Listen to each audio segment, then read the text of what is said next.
Ils viennent du Soudan, du Mali, de Centrafrique ou encore d'Éthiopie. Ils ont fui la guerre ou la famine. Tal Marmoutier est leur premier pied-à-terre en France. Pour ces réfugiés venus d'Afrique subsaharienne, le couvent de ce petit village alsacien fait office de sas entre leur ancienne et leur nouvelle vie.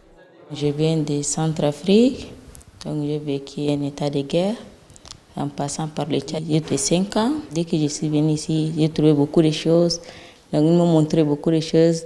Après, donc j'étais contente avec les gens d'ici. Tous les 4 mois, des groupes de 55 réfugiés arrivent ici pour débuter leur intégration.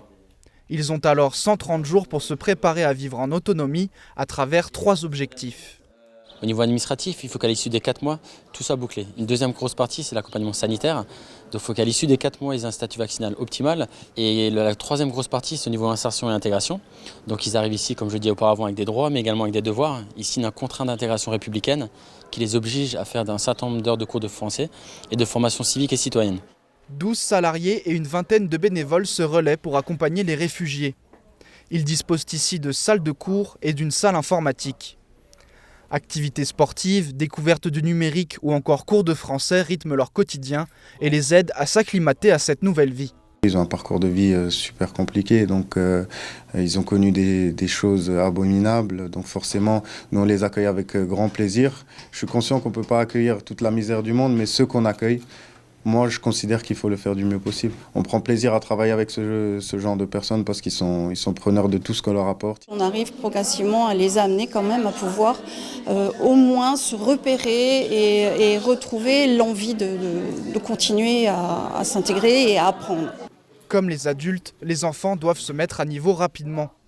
Pour faciliter l'apprentissage et adapter les cours aux besoins des enfants, des groupes de niveau sont constitués. Le reste se fait par le dialogue et les images. Le plus gros du travail, c'est de leur donner un bagage en termes de langue et de compétences langagières pour pouvoir ensuite intégrer une classe ordinaire.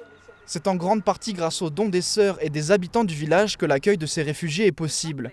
Les sœurs mettent à disposition une aile de couvent, anciennement maison d'accueil.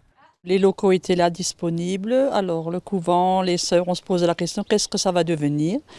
Et puis voilà, tout d'un coup, une opportunité s'est présentée, l'accueil des réfugiés. Les sœurs voulaient aider les pauvres, donc on a vraiment pu répondre à cet appel avec les réfugiés. En tout, 213 personnes sont passées par ce couvent depuis décembre 2017. Fin juin, un nouveau groupe de 55 personnes viendra s'installer dans ce bâtiment qui gardera sa porte ouverte au moins jusqu'en février 2020.